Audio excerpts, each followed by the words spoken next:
দর্শক আমন্ত্রণ জানাচ্ছি আমাদের নিয়মিত আয়োজন কেমন আছে অর্থনীতি এই অনুষ্ঠানে। আমি তৌফিকুল ইসলাম খান। এই অনুষ্ঠানে কথা বলি অর্থনীতির গতি প্রকৃতি, এর সম্ভাবনা এবং চ্যালেঞ্জ নিয়ে। দর্শক, আজ আমরা আলোচনা করব আমাদের বিশ্বব্যাপী যেই শুল্ক যুদ্ধ হচ্ছে, সেই শুল্ক যুদ্ধে বাংলাদেশের রপ্তানি কী ধরনের কৌশল হবে, বিশেষত আমাদের যে তৈরি পোশাক খাত আছে সেই বিষয়ে আমরা কী ধরনের কৌশল নিব। আমরা একই সাথে এমন একটা সময়ে পার করছি যে সময় আমাদের বাংলাদেশ আমাদের স্বল্পোন্নত দেশ থেকে উত্তরণের যাত্রাপথে আছে এবং এটার সাথে সম্পর্কিত অনেক বাজার সুবিধা হয়তো আমাদের রপ্তানির জন্য শেষ হয়ে আসছে এবং সেই ক্ষেত্রে আমাদের নতুন কৌশল নিতে হবে। আমার সাথে আজকে আলোচনা করবার জন্য আমি ভবিষ্যতের দুই বড় নেতৃস্থানীয় গার্মেন্টস উদ্যোক্তার সাথে কথা বলবো। আমি তরুণ উদ্যোক্তাদেরকে আজকে ডেকেছি, যেহেতু আমাদের সামনের ভবিষ্যতের আলোচনা করছি। আমার সাথে আছেন আবরার হোসেন সাইম, তিনি president Bangladesh apparel youth leaders association, এবং সেই একই অ্যাসোসিয়েশনের ফার্স্ট ভাইস প্রেসিডেন্ট হাসিন আনমান আমার সাথে আছেন। আপনাদের দুজনকেই অনেক ধন্যবাদ। দর্শক, আলোচনা শুরু করবার আগে আমরা একটা বাংলাদেশ টেলিভিশনে একটা ছোট প্রতিবেদন দেখে আসব এবং সেই প্রতিবেদন দেখার পর আমরা আলোচনা শুরু করব।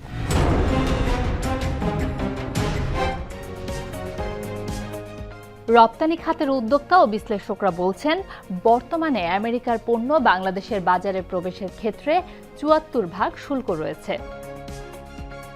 তবে জাতীয় রাজস্ব বোর্ড এনবিআর বলছে এটি গড় শুল্ক নয়, গড় শুল্ক হার ১৫ থেকে ২৫-এর মধ্যে। ৭৪%-এর হিসাবটি হয়তো কোনো একটি পণ্যের ক্ষেত্রে প্রযোজ্য।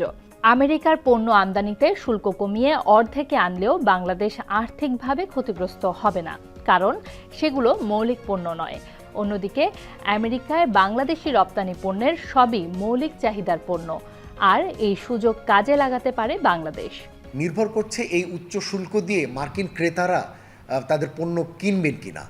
তো আমরা যে ধরনের পণ্য রপ্তানি করে থাকি সেগুলো মূলত স্বল্প আয়ের মানুষদের জন্য বা মধ্যম আয়ের মানুষদের জন্য এবং লো ভ্যালু আইটেমই আমরা বেশি করে থাকি। সুতরাং এই উচ্চ শুল্কের কারণে এমন হতে পারে যে ভোক্তারা এগুলোর ক্রয় কমিয়ে দিতে পারে, এবং যেহেতু বিশ্বব্যাপী অন্যান্য দেশগুলোর উপরও শুল্ক আরোপ হয়েছে, ফলে মার্কিন বাজারে উচ্চ মূল্যের কারণে একটা মূল্যস্ফীতি হতে পারে, অর্থনীতিভাবে কিছুটা স্লোডাউন হতে পারে, এবং তার কারণে ভোক্তার আয় কমে গেলে ভোক্তা স্বাভাবিকভাবেই পণ্য ক্রয় কমিয়ে দেবেন। বায়াররা যদিও এই শুল্কটি নির্ভর করবে আমাদের যারা এখান থেকে পণ্য নেন, তারা এই শুল্কটি কার উপরে কতটুকু পাস অন করছেন, তারা কি পুরোটুকু ভোক্তার উপরে পাস অন করবেন নাকি পুরোটুকু তারা সাপ্লায়ারের উপরে পাস অন করবেন, তার উপরে। যদি এমন চান যে হ্যাঁ ভোক্তার লেভেলে খুব বেশি মূল্য বাড়াতে চান না তাহলে তিনি যেটি করবেন, নিজে কিছুটা এই তার প্রফিট থেকে কিছুটা ছাড় দেবেন এবং তিনি কিছুটা সাপ্লায়ারের উপরেও পাস অন করবেন, মানে আমাদের মতো যারা রপ্তানিকারক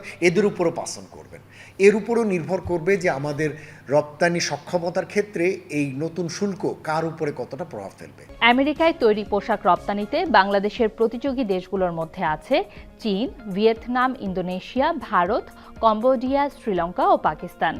ভিয়েতনামের পণ্যের উপর ৪৬%, ইন্দোনেশিয়ার পণ্যে ৩২%, ভারতের উপর ২৬%, কম্বোডিয়ার উপর ৪৯%, শ্রীলঙ্কার উপর ৪৪% ও পাকিস্তানের উপর ২৯%।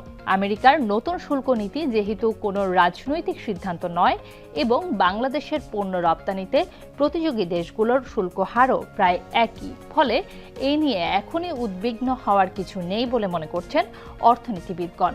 তবে শঙ্কার বিষয়টি একেবারেই উড়িয়ে দিচ্ছেন না তারা।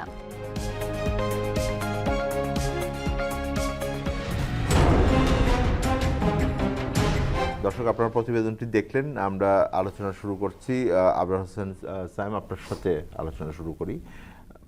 কি মনে হলো, মানে বিশ্বব্যাপী তো একটা গত ১-২ সপ্তাহ একটা চড়াই উতরাইয়ের ভিতর দিয়ে গেল। যুক্তরাষ্ট্রের যে শুল্ক নীতি, তাকে কেন্দ্র করে বিভিন্ন দেশের ভেতরে তর্কযুদ্ধ থেকে শুরু করে শুল্ক যুদ্ধ, এবং এখনো মানে যুক্তরাষ্ট্র এবং চীনের মধ্যে এই বিষয়টা আছে, এবং বিশ্বের কত প্রায় ৭০টি দেশের উপর ৭৮টি দেশের মতন এখন এই শুল্কগুলো যেগুলো আরোপ করা হয়েছিল যুক্তরাষ্ট্রে, এটা এক ধরনের ৯০ দিনের জন্য এটা স্থগিত করা হয়েছে। বাংলাদেশ তার মধ্যে অন্যতম।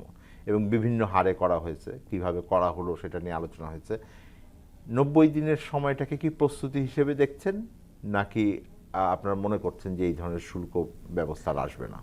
গত কয়েকদিনে বিশ্বে যা হলো, আপনি যদি অর্থনৈতিকভাবে দেখেন, মানে আমার মনে হয় না ইতিহাসে এরকম কোনো ইনসিডেন্ট এত ড্রামাটিক, এত বড় এবং এত নাটকীয়, এত নাটকীয় যে জিনিসটা, এইটা আমরা মানে কখনো এক্সপিরিয়েন্স করেছে। ওয়ার্ল্ড ট্রেড অর্গানাইজেশন WTOর সমন্বয়ে কিন্তু এতদিন যত ল হয়ে যেভাবে একটা কান্ট্রির সাথে একটা কান্ট্রির যে রিলেশনশিপ, এভরিথিং ওয়াজ কিন্তু একটা পার্টিকুলার রেসপেক্টের মধ্যে দিয়ে এবং একটা পার্টিকুলার ডিসকাশন, একটা প্রসেস ফ্লোর মধ্যে দিয়ে। এখন যেটা হয়েছে পুরো একদম মানে আপনি দেখেন না, কয়েকদিনের মধ্যে একটা ট্যারিফ যেখানে 34% বললো, তারপর 50% দিয়ে গেল, তারপর 80% দিয়ে গেল, 145% পর্যন্ত চলে গেল ইউএস যেটা চায়নাকে ইম্পোজ করলো। মানে বিশ্ব ব্যবস্থার ভিতরে এক ধরনের নিয়মতান্ত্রিক একটা নিয়মের কোনো এখন রুল বুক তৈরি করা হয়েছিল, এখন এটা প্রায় ভেঙে পড়েছে। এখন আমার মনে হয় না দুনিয়াতে রুল বুক আছে যেটা কিনা খুবই ভালনারেবল, খুবই মানে নড়বড় করে তুলছে পরিস্থিতি। সো আপনি মনে করেন আমরা আজকে আলাপ করলাম, একটা কিছু বললাম, আপনি আগামীকালকের খবরে কিছু একটা দেখবেন যে পুরা আলোচনাটাকে ঘুরিয়ে দিল। আমেরিকা এবং চীনের যেই ট্রেড ওয়ারের কারণে যেখানে ওদের ট্যারিফটা এত হাই করেছে, এটা আমাদের জন্য একটা ব্লেসিং।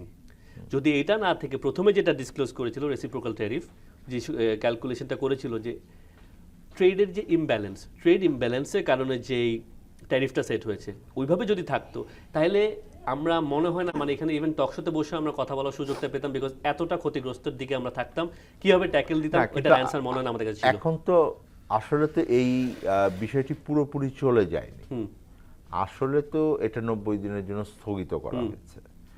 আপনারা কি মানে আপনাদের ব্যবসায়িক দৃষ্টিভঙ্গি থেকেও তো এটাকে দেখছেন, আমরা হয়তো বিশ্লেষকের দৃষ্টি থেকে দেখছি, কিন্তু ব্যবসায়িক দৃষ্টি থেকে আপনারা মনে করছেন যে এই 90 দিনেরটা আসলে এই ধরনের একটা পার্মানেন্ট সলিউশন হবে, নাকি এটা আবার বের হয়ে আসবে? না, এটা পার্মানেন্ট সলিউশন হবে না।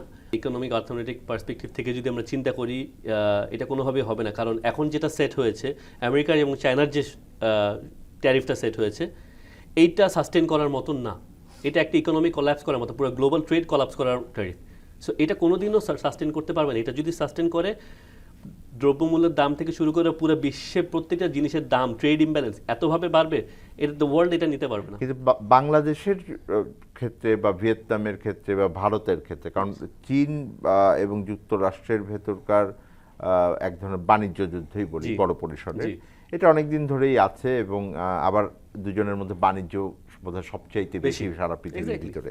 সুতরাং সেই দিক থেকে এটা একটা ভিন্ন মাত্রা। কিন্তু বাংলাদেশের জন্য সরাসরি যেই শুল্ক আরোপ হয়েছিল বা ভিয়েতনাম বা বাকি যে দেশগুলো, তাদের উপর এখন 90 দিনের এই স্থগিতাদেশ কি মানে এটা কি চলমানভাবে থাকবে, নাকি এটা আবার ফেরত আসতে পারে? আচ্ছা, এটা এখন পর্যন্ত তো চলমানভাবে থাকবে যেভাবে ওরা প্রপোজ করেছে, ইম্পোজ করেছে।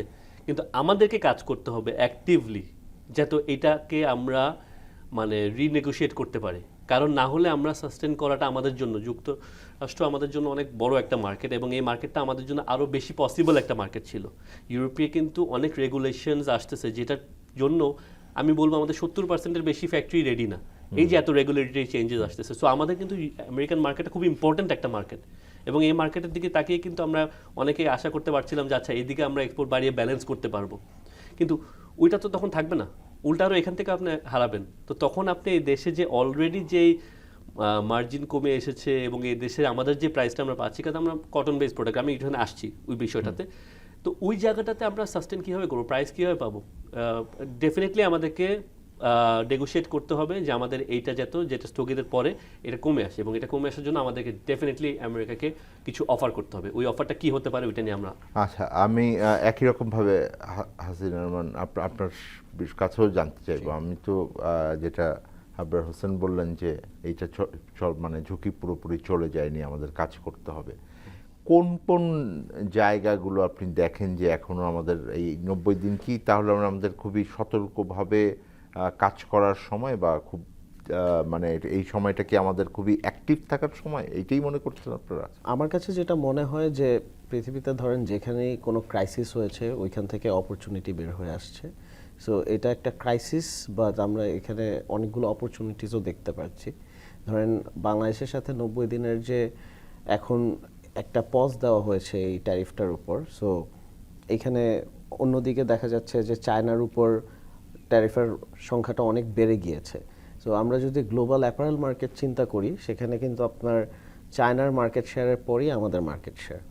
সো চায়নাতে যখন হচ্ছে এত পরিমাণে ট্যারিফ বেড়ে যাচ্ছে, তখন কিন্তু ইউএসের ব্র্যান্ডস যারা, তারা অনেকটাই ওই মার্কেট থেকে সরে আসবে। এখন সরে আসলে তাদের কাছে অপশনস থাকছে কারা কারা। ধরেন আমরা যদি ধরি যে বাংলাদেশ আছে, ভিয়েতনাম আছে, তারপরে আপনার ইন্ডিয়া আছে বা ক্যাম্বোডিয়া আছে। তো আপনি যদি অন্যান্য দেশের ট্যারিফগুলোও দেখেন, যেমন ভিয়েতনামে 46%, যেখানে বাংলাদেশ 37%। সো তখন দেখা যাচ্ছে যে ওইটাও যদি হয়, তাও আমরা কিন্তু একটু কম্পিটিটিভ অ্যাডভান্টেজে আছি। সো এইখানে আমার কাছে মনে হয় যে আমাদের আবার যে ভারতের থেকে তো আমাদেরটা বেশি। হ্যাঁ, সো এইখানে আমাদের বাট ভারতে তো আসলে ওই পরিমাণের ইনফ্রাস্ট্রাকচার এখনো ডেভেলপ হয় নাই গার্মেন্ট ইন্ডাস্ট্রির জন্য। সো আমরা যদি অপরচুনিটিটার গ্র্যাব করতে চাই বা আমাদের যদি এটার অ্যাডভান্টেজটা নিতে হয়, আমার মনে হয় যে আমাদের কিছু পলিসিগত ইমপ্লিমেন্টেশনে যেতে হবে। হ্যাঁ, যেমন আমাদের আপনার ইনফ্রাস্ট্রাকচারটাকে আরও বেটার করা, ইজ অফ ডুইং বিজনেসটাকে আরও ভালো করা, তারপর কাস্টমস বলেন, এনবিআর বলেন, পোর্ট বলেন, মানে আমাদের লিড টাইমে যাতে আমরা একটা কম্পিটিটিভনেস নিয়ে আসতে আমি পারি। যদি খুব ভালো করে বুঝে থাকি, তাহলে তো আমাদের জন্য এক ধরনের সুযোগ তৈরি করবে, বা সেই অর্থে বললে যে সুযোগটা আসছে, এটা গ্র্যাব করার জন্য আমি রেডি। এক্স্যাক্টলি, মানে বিষয়টা হচ্ছে ধরেন এখন যখন চায়না থেকে অনেকগুলা বায়ার বের হয়ে যাবে, ওরা তো China plus one strategy apply করবে এখন। সো ওই স্ট্র্যাটেজিতে আমরা এই অ্যাডভান্টেজগুলো পাবো যদি আমরা এইসব সুবিধাগুলো আমাদের এই নতুন বায়ারদেরকে বা এক্সিস্টিং বায়ারদের মার্কেট শেয়ারটা বাড়িয়ে নিতে পারি এগুলোর বিনিময়ে।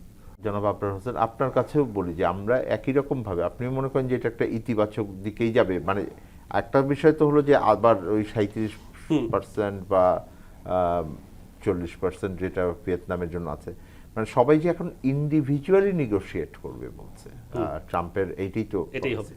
সো সেই নেগোসিয়েশন ক্যাপাসিটি যদি করি, এবং আমি যদি ধরে নেই যে আমার সাথে আরো 3টা মেজর কম্পিটিটর আছে, আর সেই জায়গাটাতে আমাদের ক্যাপাসিটি কতখানি? আমাদের যে ট্রেড সারপ্লাস বা যে ডিফারেন্সটা ট্রেড ইমব্যালেন্সের, এটা কিন্তু কম্পারেটিভলি কম। ওকে, সো তার মানে আমরা কিন্তু এটাকে মিনিমাইজ করতে পারি। আমাদেরকে ইন্ডিভিজুয়াল নেগোসিয়েশনে গিয়ে আমাদের ট্যারিফ আরও কমিয়ে আনতে হবে।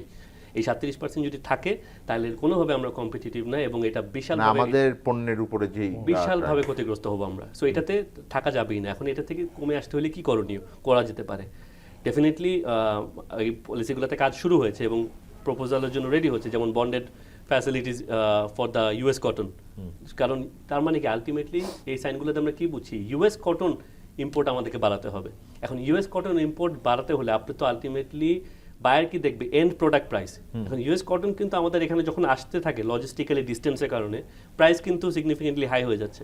কিন্তু ইউএস কি চাচ্ছে, যুক্তরাষ্ট্র চাচ্ছে যে তার পণ্য এখানে আসুক, কটন তুমি অন্যদের থেকে আমাকে প্রায়োরিটি দাও। টোটালি ওই খেলাটাই ওরা খেলছে যে আমার প্রায়োরিটিটা বাড়াবে, আমার এক্সপোর্ট সব দেশে আমি বাড়াবো, ওরা বাড়াবে, সো আমাদের ইম্পোর্ট বাড়াতে হবে।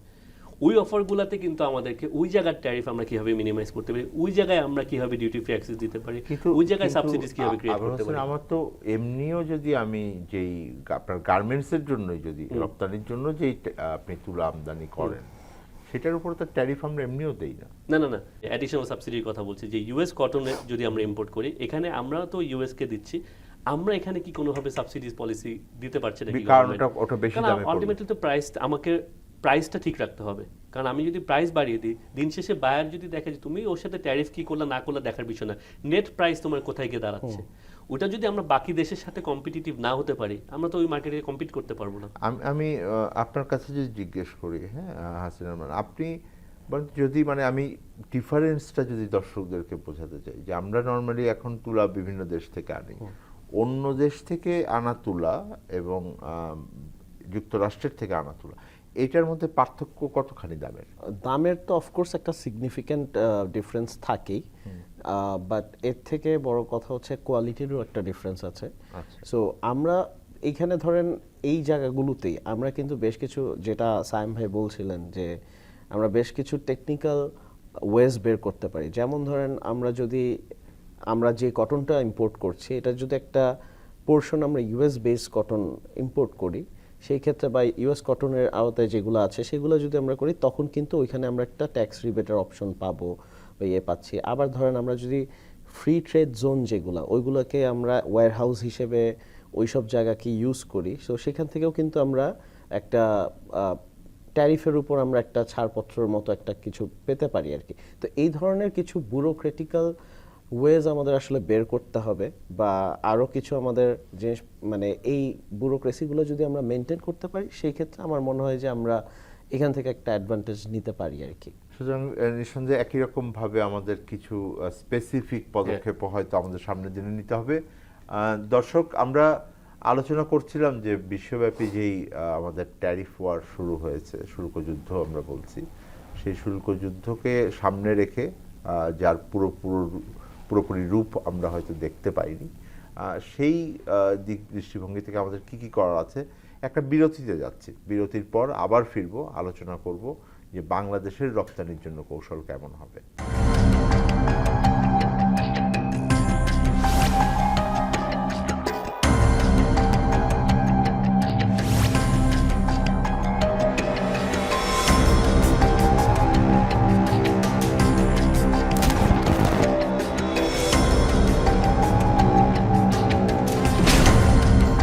ফ্যাসিবাদের দিনলিপি, প্রযোজনা আফরোজা সুলতানা ও আলমা।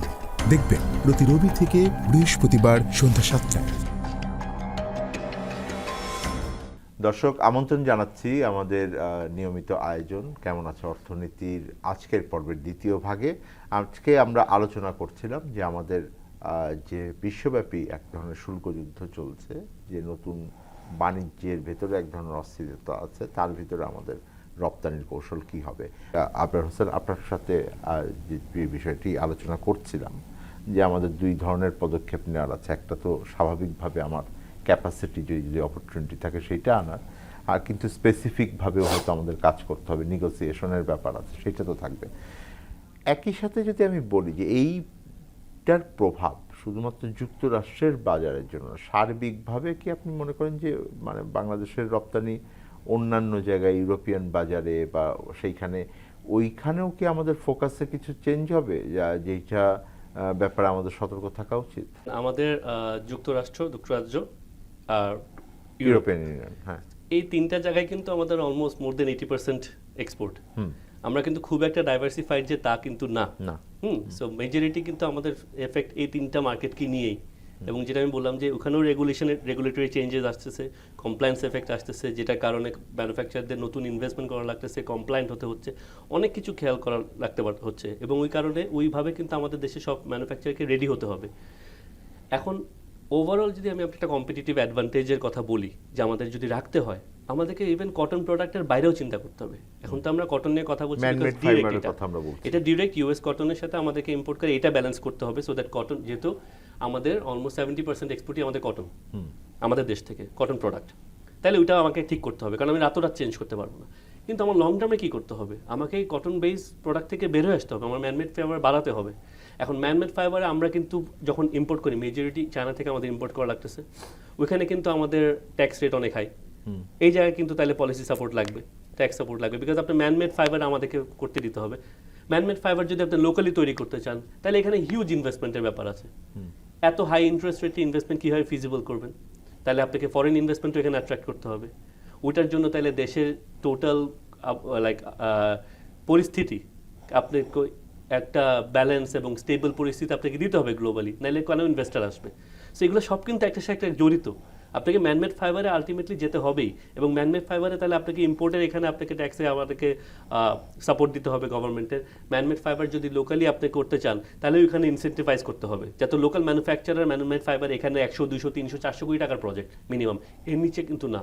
তাহলে এই প্রজেক্টগুলোতে ইনভেস্ট করার জন্য ইনসেন্টিভাইজ হতে হবে, তো ওই দিকগুলো ঠিক করতে হবে। আমি যদি হাসিন রহমান আপনাকে মানে একই রকমভাবে জিজ্ঞেস করি, উনি অনেকগুলো জায়গায় বলছেন যে নতুন ইনসেন্টিভ দরকার হবে, সেটা তো উনি বলছেন যে এইটা, মানে আমরা তো অনেক দিন ধরে এই খাতকে বিভিন্ন ধরনের নীতি সহায়তা দিয়েছি, আর তো সেই ধরনের প্রণোদনা নীতি সহায়তা থেকে এখন বের হয়ে আসার একটা চাপও আছে। আপনারা যদি একই রকম, যদি আপনি একমত হয়ে থাকেন, আমি ধরে নিচ্ছি যে আপনার একই অ্যাসোসিয়েশনে দুজন নেতৃস্থানীয় আছেন, হয়তো আপনারা কাছাকাছি মতামতই দিবেন। সত্যিকার অর্থে আমাদের আসলে খুব বেশি সুযোগ রয়েছে নতুন করে প্রণোদনা দেবার, নাকি আমি যদি আপনাদেরকে প্রস্তাব করি যে আমার এখন যেই প্রণোদনা আছে এইটার কাঠামোর ভিতরে চেঞ্জ করে আমার এই ম্যানমেড ফাইবার বা নতুন মার্কেট বা এক ধরনের ইনভেস্টমেন্টের জায়গা, ওই জায়গাটাতে ফোকাস করা এক্সিস্টিং রিসোর্সকে, তাহলে কি আপনারা মেনে নেবেন কিনা? আপনি যদি দেখেন আজকে থেকে ধরেন 20 বছর আগে বা 15 বছর আগে, 20 বছর আগে যখন হচ্ছে গভর্নমেন্ট আমাদের নিট ইন্ডাস্ট্রির উপরে যখন গার্মেন্টসের উপরে যখন ইনসেনটিভটা দিয়েছে লোকাল সুতা ব্যবহারের বিপরীতে, তখন কিন্তু বাংলাদেশি এন্টারপ্রেনার গার্মেন্টস যারা মালিক তারা দেখা যাচ্ছিল যে লোকাল সুতাটা ব্যবহারের জন্য বেশি ইন্টারেস্ট শো করছিল। ওইভাবে করেই কিন্তু একটা সময় আমাদের দেশে অনেক স্পিনিং মিল দাঁড়িয়ে গেছে, একটা আমাদের separate ভ্যালু industry এডিশনও বেড়েছে। ভ্যালুয়েশন হয়েছে, একটা সেপারেট ইন্ডাস্ট্রি দাঁড়িয়েছে। সো এখন আমাদের এটাকে বলতে হবে না যে এটা ইনসেনটিভ আমরা চাই, এটা আমরা ইনসেনটিভটা কি, এটা তো একটা নাম্বার। এই নাম্বারটাকে আমরা দেখা যাচ্ছে যে কোনো ওয়েতে এটা আমরা ব্যাংকের রেটের সাথে একটা অ্যাডজাস্টমেন্ট করতে পারি, ইম্পোর্ট ডিউটির সাথে এটা করতে পারি, এগুলোর অনেকগুলো উপায় আছে। হ্যাঁ, আমরা কোনো না কোনো ওয়েতে যদি এই জিনিসগুলো অ্যাডজাস্ট করি, আজকে ওইটার কারণে কিন্তু বাংলাদেশের কটন বেস এক্সপোর্টটা এত দূর আমরা আসতে পেরেছি, পৃথিবীর সেকেন্ড লার্জেস্ট এক্সপোর্টার হিসেবে চলে আসছি। আমাদের যে ওয়ার্কফোর্স, এটা অফকোর্স আমাদের চিপ লেবার বলেন বা আমাদের একটা বড় জনগোষ্ঠী আছে, এটা একটা আমাদের বড় ইউএসপি, বাট এইটাও কিন্তু আমাদের একটা ইউএসপি ছিল একটা সময়।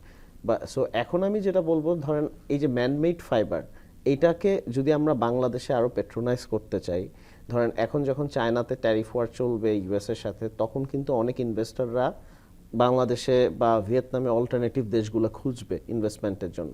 সো আমরা যদি এরকম কোনো পলিসি করে দিতে পারি যে ঠিক আছে, তোমরা যদি বাংলাদেশে ইনভেস্টমেন্ট করতে চাও, সেক্ষেত্রে তোমরা এই পার্টিকুলার ইন্ডাস্ট্রিগুলোতে করো, ম্যানমেড ফাইবারে আসো বা নতুন ডাইভার্সিফিকেশনে আসো, তখন কি হবে?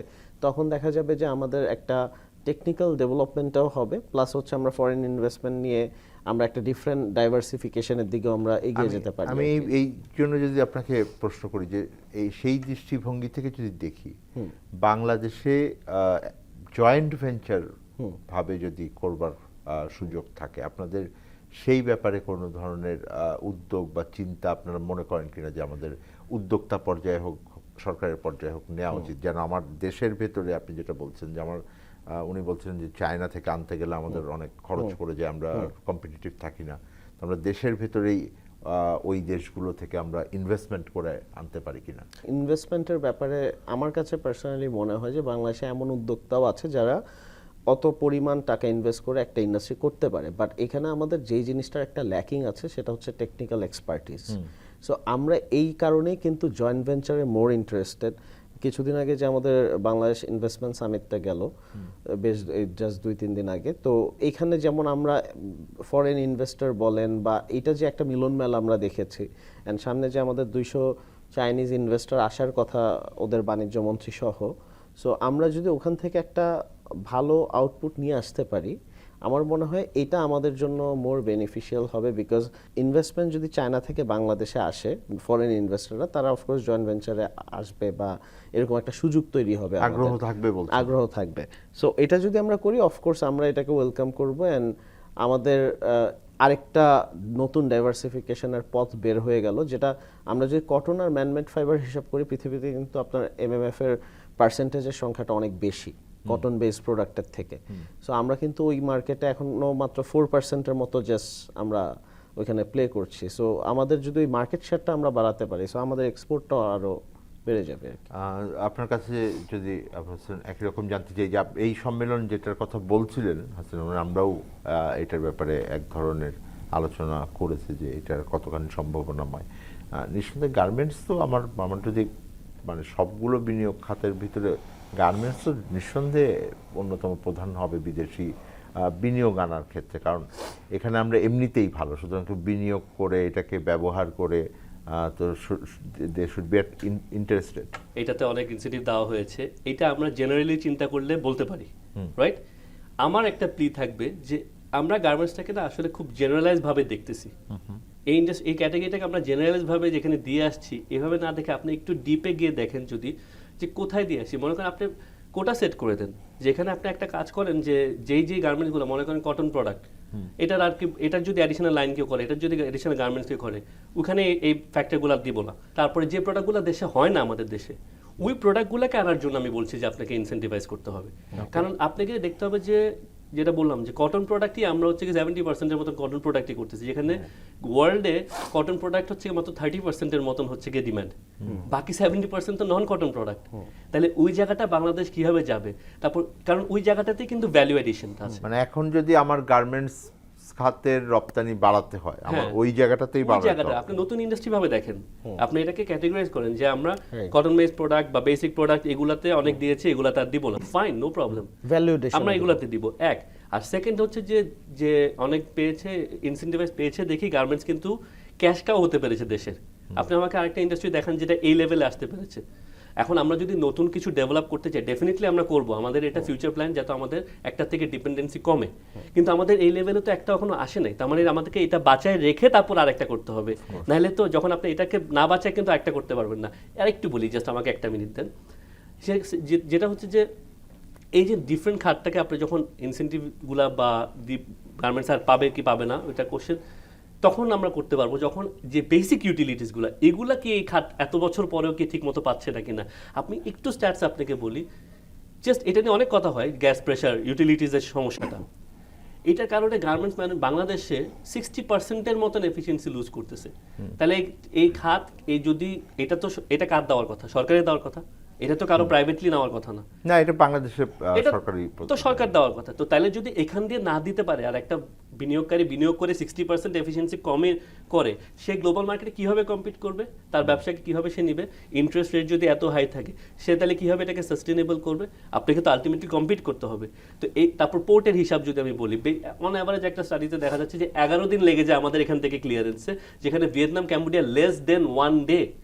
তাহলে 11 টাইমস ইনএফিশিয়েন্ট। তাহলে এই ফ্যাক্টরগুলো সলভ না করে আপনি একটু মানে আমরা কিভাবে বন্ধ মানে বাকি সাপোর্ট ছাড়া আপনি একটা ইন্ডাস্ট্রিকে কিভাবে তাহলে টিকায় রাখবেন? আমরা আলোচনায় ফিরবো আপনাদের দুজনের সাথেই। দর্শক, আমরা একটা বিরতি নিচ্ছি। আমরা আলোচনা করছিলাম যে বিশ্ব বাণিজ্য পরিস্থিতি, যে শুল্ক যুদ্ধ আমরা দেখছি, তাতে আমাদের রপ্তানির কৌশল কি হবে। আমরা বিরতিতে যাচ্ছি, বিরতির পর আমরা আবার আলোচনায় ফিরবো, জানতে চাইবো সামনের দিনে বাংলাদেশের রপ্তানির কৌশল কেমন হবে। আমাদের সাথে থাকবেন।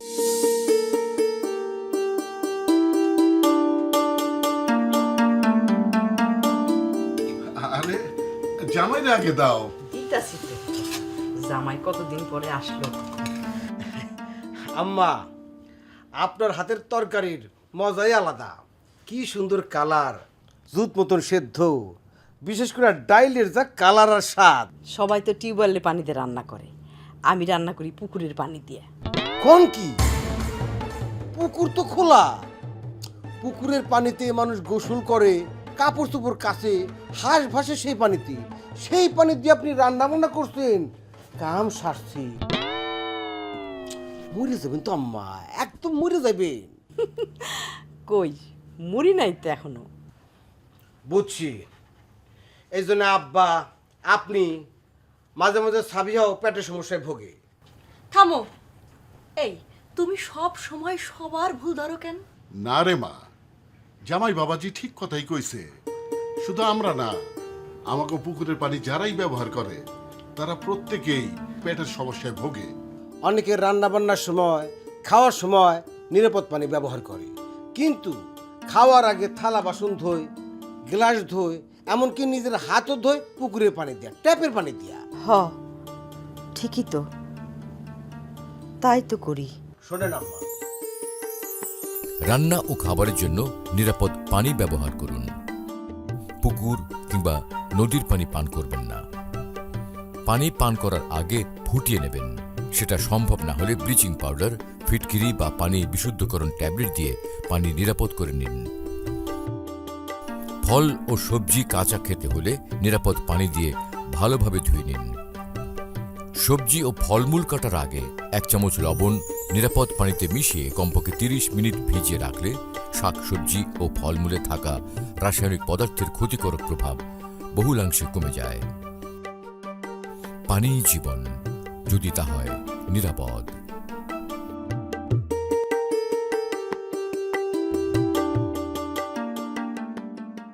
দর্শক, আমন্ত্রণ জানাচ্ছি আমাদের নিয়মিত আয়োজন কেমন আছে অর্থনীতির আজকের পর্বের শেষ ভাগে। আজ আমরা কথা বলছিলাম বাংলাদেশের যে রপ্তানির কৌশল সেটা কেমন হবে আমাদের বর্তমানে যে বিশ্ব পরিস্থিতি, যে বাণিজ্যের ভেতরে এক ধরনের অস্থিরতা চলছে এবং এক ধরনের শুল্ক যুদ্ধ চলছে বলে আমরা দেখছি। আমরা বিরতির আগে আলাপ করছিলাম যে যেই পরিবর্তনগুলো হচ্ছে, যে বিশ্ব পরিস্থিতি আছে, সামনের দিনে আমার এলডিসি গ্র্যাজুয়েশন আছে, তার প্রেক্ষিতে আমরা নতুন করে আমার নীতি কৌশল সাজানোর কথা বলছিলাম। আবরার হোসেন, আমরা এখন পর্যন্ত যা আলোচনা করছি এটা আমার নীতি কৌশল, যুক্তরাষ্ট্রের নীতির প্রেক্ষিতে আমার নীতি কৌশল কেমন হবে, আপনারা এইটাও সাথে চিন্তা করছেন কিনা যে অন্যান্য যে আমার প্রতিযোগী দেশ আছে তাদের নীতি কৌশল কেমন হতে পারে, এবং কারণ সেটার সাথে তো নির্ভর করবে আমার আপেক্ষিক বা কি বলবো পরিস্থিতি, আমার ক্যাপাসিটি টু ডু ইট। তারা কি ধরনের উদ্যোগ নিচ্ছে দেখছেন, যেটা সেটার দিকে আপনারা দৃষ্টি রাখছেন কিনা? অবশ্যই। আপনি যদি ভিয়েতনামের কথাই দেখেন, trade agreement, free trade agreement যেভাবে ওরা করছে, হ্যাঁ, যেখানে কিন্তু আমরা কিন্তু করতে পারিনি, হ্যাঁ, সো ওই জায়গাটা তাদেরকে বিশাল একটা অ্যাডভান্টেজ, বিশাল একটা অ্যাক্সেস, মার্কেট অ্যাক্সেস করে দিচ্ছে, তাই না? ট্রেড ব্যারিয়ারটা সরিয়ে দিতে পারছে। এই ট্রেড ব্যারিয়ারটা আমাদের কৌশলে ডেফিনেটলি নিতে হবে। এটা আমাদের একটা ব্যুরোক্রেসি এবং পলিসি রিলেটেড জিনিস, এবং নেগোসিয়েশনে এই জায়গাটা আমাদের আসতে হবে। ইন্ডিয়ার ক্ষেত্রে আপনি যদি দেখেন, অ্যাগ্রেসিভলি ওরা কিন্তু গার্মেন্ট সেক্টরটাতে সাবসিডি সাইটস করতেছে, প্রমোট করছে, ওয়েলকাম করছে সবাইকে, স্টেবল করার চেষ্টা করছে, সাপোর্ট, যে তোমার কি সাপোর্ট লাগবে, তোমাকে ইভেন ল্যান্ড পর্যন্ত আমি লিজে দিচ্ছি, সাবসিডিজ করে দিচ্ছি, রেন্ট আমি তোমাকে সাবসিডি করে দিচ্ছি, ইউটিলিটিস আমি তোমাকে অ্যাসিওর করতেছি। এই জিনিসগুলো কিন্তু স্টেট লেভেল থেকে দিয়ে আসতেছে। এত ম্যাচিওর দেশ হওয়ার পরে, এত ইন্ডাস্ট্রি এত বছর ধরে হয়েছে ইন্ডিয়াতে যদি আমি বলি, তাই না? তো তাহলে এরপরেও তারা এই ইন্ডাস্ট্রিকে কেন এত দিচ্ছে? কারণ তারা জানে যে অপরচুনিটি আছে, তারা জানে চায়না থেকে মুভ করবে। তাহলে আমরা এত বছর ধরে যদি ফাউন্ডেশন তৈরি করে থাকি একটা ইন্ডাস্ট্রির, আমরা কেন যখন সুযোগ এসেছে সেই ফাউন্ডেশনে আমরা স্কাইস্ক্রেপার তৈরি করে আরও কর্মসংস্থান তৈরি করবো না? আমাদের কর্মসংস্থানের ফ্যাসিলিটিস আরও বেটার দিব না? এটা তো আমাদের সুযোগ, এটা তো আমাদের, মানে আমি তো বলবো আমাদের যত কর্মসংস্থান যারা আছে, যারা কাজ করছে ইন্ডাস্ট্রিতে, তাদের প্রাপ্য এটা, যে তারা এত বছর কষ্ট করে এই ফাউন্ডেশনটা তৈরি করেছে, এখান থেকে এখন বেনিফিট তাদেরকেই নিতে হবে, আমাদেরকে নিতে হবে। কেন বাকিরা এসে অ্যাগ্রেসিভলি নিয়ে যাবে অপরচুনিটিটা? উদ্যোক্তাদের কি করতে হবে? উদ্যোক্তাদের এখানে আরেকটু স্মার্টভাবে আমাদেরকে আসলে কাজ করতে হবে। আমাদের যে কোনো রকমের ক্যাপাসিটি যদি আমরা ইনক্রিজ বলি বা এক্সিস্টিংয়ে যেভাবে করতেছি, আমাদেরকে রিথিঙ্ক করতে হবে আমার বিজনেস স্ট্র্যাটেজি কী হবে, আমার ফার্দার ইনভেস্টমেন্ট কোন জায়গাটায় যাবে, কোন জায়গাটা গেলে আমার এফিসিয়েন্সি আরও বেটার হবে, আমার ওয়ার্কার্সের যে স্কিল সেট যে মিসম্যাচ, এটাকে কীভাবে মিনিমাইজ করা যাবে। এইগুলো তো আপনারা নিয়মিতভাবেই করবার কথা, মানে এটা তো এই পরিবর্তিত পরিস্থিতির বিষয় না, এটা তো আমি একটু যদি স্বাভাবিক ব্যবসা একটু যদি বলি, উদ্যোক্তাদের রেজিলিয়েন্স যদি না থাকতো বা ওরা যদি অ্যাডপ্ট না করতো, তাহলে আমার মনে হয় আপনি 2013 ইভেন্টের পরে এই গার্মেন্টস ইন্ডাস্ট্রি আজকে দেখতে পারতেন। ঠিক আছে, আমাদের এই ইন্ডাস্ট্রিতে যতখানি আপনি, ইভেন শুধু এটা আমার কথা না, বিশ্বের বায়াররা পর্যন্ত বলে যে the entrepreneurship of Bangladesh is an example, যে আমরা কিভাবে we know how to manage and survive every crisis. So এই জায়গাটায় কিন্তু আপনাকে, আমরা তো সেকেন্ড জেনারেশন ইন্ডাস্ট্রি, আমরা দেখে এসেছি যে কি পরিমাণ চ্যালেঞ্জ। আপনি যদি থিওরিটিক্যাল কেসে যান, আমরা বাইরের বিভিন্ন দেশে ইউনিভার্সিটি যখন কেস স্টাডিজগুলো পড়ে এসেছি, ওইখানকার কমপ্লেক্সিটি আর যখন এখানে আমরা সরজমিনে এসে দেখলাম, এখানকার কমপ্লেক্সিটি আকাশ পাতাল তফাৎ। তাহলে এই কমপ্লেক্স জায়গায় আমাদের উদ্যোক্তারা এই পর্যন্ত যেটা তৈরি করতে পেরেছে, I think it deserves a salute from the whole nation. Hasan, আপনি মনে করেন যে আমাদের আরও সামনের দিনের মানে উদ্যোক্তাদের কৌশলী হওয়ার সুযোগ আছে, যেমন যে বিশ্ব পরিস্থিতিতে যেভাবে মুভ করছে বা এলডিসি গ্র্যাজুয়েশন হচ্ছে? কারণ আপনারা যেটা বলছেন যে দ্বিতীয় প্রজন্মের উদ্যোক্তা, সেই অর্থে প্রথম প্রজন্মের উদ্যোক্তারা একভাবে ব্যবসা করেছেন। তারা প্রথমত এক ধরনের এমএফএ চুক্তির ভিতরে ছিলেন, মাল্টিফাইবার এগ্রিমেন্ট, তার ভিতরে আমার কোটা ছিল, তারপর কোটা মুক্ত হলো, কিন্তু আমাদের শুল্ক সুবিধা ছিল, অন্তত ইউরোপিয়ান বাজারে ছিল, তখন ইউকেও ইউরোপিয়ান বাজারে এখনও আমরা পাই, অন্যান্য দেশেও পাই, হয়তো যুক্তরাষ্ট্র অতখানি পাই না। নতুন উদ্যোক্তাদের জন্য, নতুন দিনের জন্য, আজকে থেকে 20 বছর পরের অবস্থানে যেটা আপনারা চিন্তা করেন যাবার জন্য, আপনারা কি কি ধরনের বিষয়গুলোকে দেখছেন যেটা হয়তো অন্য উদ্যোক্তাদেরকেও মানে এক ধরনের সিগন্যাল দিবে? আফটার 2013 যখন রানা প্লাজা হলো, তো আমরা বাংলাদেশি এন্টারপ্রেনাররা, বাংলাদেশি উদ্যোক্তারা কি করেছি, এটার একটা এক্সাম্পল যদি আপনারা দেখেন যে আমরা যে ওয়ার্ল্ড ক্লাস ফ্যাক্টরিগুলো বানিয়েছি, হ্যাঁ, তো এখন আমরা মনে করি যে আমাদের দেশের উদ্যোক্তারা গার্মেন্টসের বিজনেসে কথাই বলবো, যেহেতু এই রিলেটেড বিজনেসের সাথে আমি ইনভলভ। তো এখানে যারা বিজনেস করছে তারা কিন্তু ওয়ার্ল্ডের যত ধরনের আপনার আপডেটেড থাকা যায় বিজনেস পলিসি নিয়ে বলেন, ইনফ্রাস্ট্রাকচার নিয়ে বলেন, আমাদের এন থেকে কিন্তু আমরা এই কাজগুলো করছি। হ্যাঁ, তো এখন আমি একটা ওয়ার্ল্ড ক্লাস ফ্যাক্টরি করলাম, করার পর যদি আমার ওইখানে গ্যাস না থাকে সাপোজ, তাহলে আমার ওই ওয়ার্ল্ড ক্লাস ফ্যাক্টরিটার মূল্য কোথায়? আমার বায়ার আমাকে অর্ডার দিল, আমার ফ্যাক্টরি সুন্দর, আমার সব সার্টিফিকেশন আছে, আমি বায়ারকে অন টাইম ডেলিভারি দিলাম না, আমার ফ্যাক্টরি তো অস্তিত্বও থাকবে না। সো এখানে আসলে গভর্নমেন্টের অনেক রোল প্লে করার বিষয় আছে, বিকজ ধরেন এই যে গ্যাসের যে সাপ্লাইটার কথা বললাম, ইনসেন্টিভের কথা এখানে আসছিল যেহেতু, সো ধরেন গভর্নমেন্ট আমাদেরকে ইনসেন্টিভ দিল, দেওয়ার পর গভর্নমেন্টের আগে এইটা এনশিওর করতে হবে আমাদের যেসব এনার্জি লাগবে, র মেটেরিয়ালস লাগবে, এইগুলা যাতে আমাদের ইনফ্রাস্ট্রাকচার লাগবে, এগুলা যাতে আমাদের একদম স্মুথ থাকে। তখন গিয়ে আমরা এই আলোচনাটা করতে পারি যে ঠিক আছে, আমাদের ম্যাচুরড ইন্ডাস্ট্রি হয়ে গেছে, এখন হয়তো আমাদের ইনসেন্টিভ দরকার নেই। এখন গভর্নমেন্ট আমাদের যে ইনসেন্টিভ দিচ্ছে তার এগেনস্টে আমি কি বিজনেস করে প্রফিট করতেছি? তা তো করছি না। তাহলে আমি মানে যদি ভালো করে বুঝে থাকি যে অবকাঠামোর সরবরাহটাই আপনাদের জন্য বড় বিষয়, একটা বড় বিশেষত obstacle, বিদ্যুৎ বড় এবং obstacle। জ্বালানি। আমার একদম অনুষ্ঠানের শেষের দিকে আপনাদের দুজনের কাছে একটু ছোট করে একটা ইন্ডিকেশন চাবো। গ্রীষ্মকাল মাত্র শুরু হচ্ছে, গত 2-3 বছরে বিগত সরকারের সময় থেকে আমরা দেখেছি যে বিরাট একটা ক্রাইসিসের মুখে। আমরা আমদানি করতে পারবো কিনা জ্বালানি, কারণ আমরা আমদানি করে থাকি, সেটা নিয়ে একটা বিরাট প্রশ্ন ছিল। এখন পরিস্থিতি আপনারা কেমন দেখছেন? আমরা আমাদের জায়গা থেকে আমরা চিন্তা করতে পারি ইন্ডাস্ট্রি বেটারমেন্টের জন্য কি করা লাগবে, সেটা আমরা আমাদের গভর্নমেন্ট স্টেক হোল্ডারদেরকে জানাতে পারি। তাদের এন থেকে কিন্তু অনেক পলিসিগত সাপোর্টগুলো আসলে করতে হবে।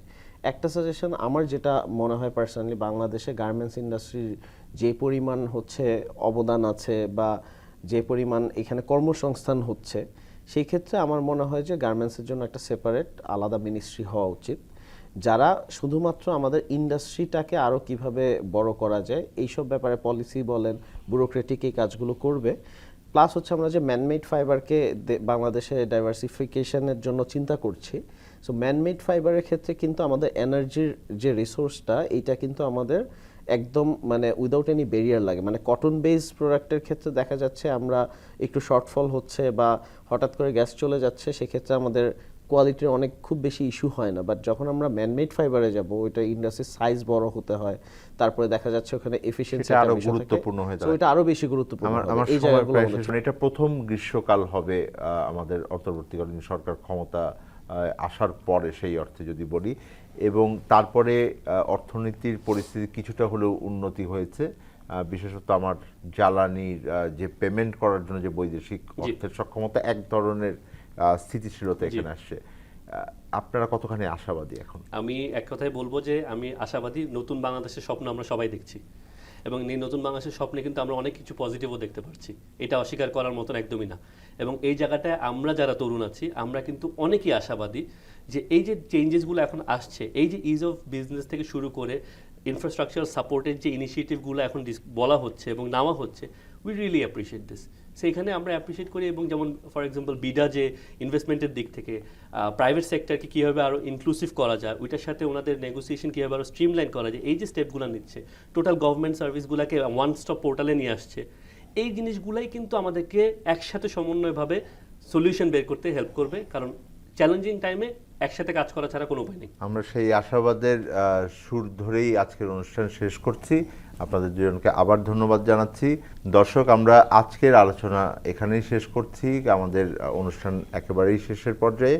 আমরা আলোচনা করছিলাম বাংলাদেশের গার্মেন্টস খাত এবং বিশেষত রপ্তানি খাত কিভাবে এই বিশ্ব পরিস্থিতি এবং আমার দেশের ভিতরে যে চ্যালেঞ্জ আছে তাতে কী ধরনের কৌশল নেবে, কিভাবে এগিয়ে যাবে।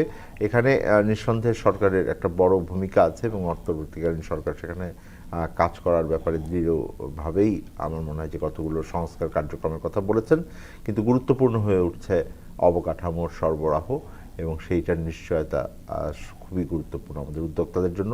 একই সাথে আমাদের উদ্যোক্তাদের পক্ষ থেকেও নতুন পণ্য, নতুন বাজারের ব্যাপারে আরও আগ্রহী হয়ে ওঠার প্রয়োজন রয়েছে, সেই জায়গাটাতে তাদের দক্ষতার দরকার রয়েছে। এবং একই সাথে যে তরুণ উদ্যোক্তারা যেটা বললেন যে আমাদের বর্তমান যেই প্রণোদনা কাঠামো আছে, সেইখানে প্রণোদনা কাঠামোকে এই ধরনের নতুন পণ্য তৈরির ক্ষেত্রে যেন আরও বিশেষভাবে কাজে লাগানো যায় সেই বিষয়টাতেই মনোযোগ দেওয়া উচিত। দর্শক, আপনাদের সাথে থাকবার জন্য আপনাদের অনেক ধন্যবাদ। আমরা আবার আগামী সপ্তাহে ফিরব, জানতে চাইব কেমন আছে অর্থনীতি।